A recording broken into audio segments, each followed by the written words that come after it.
E allora andiamo a Palermo, dove domani saranno tante le occasioni per celebrare il 26° anniversario della strage di Capaci. In diretta l'inviata è Francesca Romanelisei.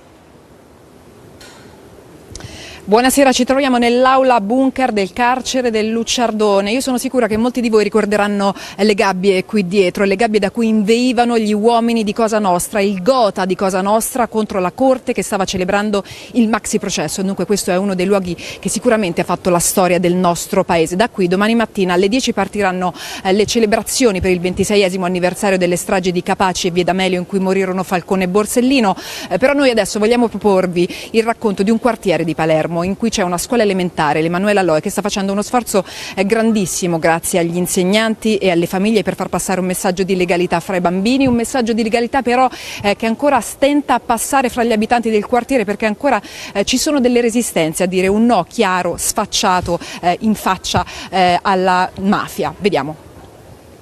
Passo di Rigano, sui balconi di questo quartiere di Palermo, fra i panni stesi, sono apparsi i lenzuoli della legalità.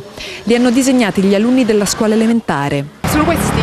Una parte sono questi, poi ce ne sono altri in giro per il quartiere di Passo di Rigano. Veramente avete fatto una cosa buona. Sono belli, mettono allegria. Ci vuole. È anche un segno di coraggio. Esporre questo lenzuolo? Sì. Perché? Sì. Perché è come se ci siamo uniti tutti a combattere anche ancora oggi la mafia. Ci vuole coraggio e non tutti lo hanno avuto. Questo è ancora il feudo della famiglia Inzerillo. Prendere posizione contro la mafia può portare guai, perciò qualcuno fa finta di non vederli quei lenzuoli. Ma neanche ho letto che cosa c'è scritto.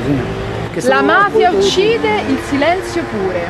Purtroppo qua sappiamo che lo scriviamo e non serve a niente. Però è bello il quartiere con queste lenzuola, no? Guardi, io non me ne sono accorto perché... sono centinaia, come non se ne è accorto?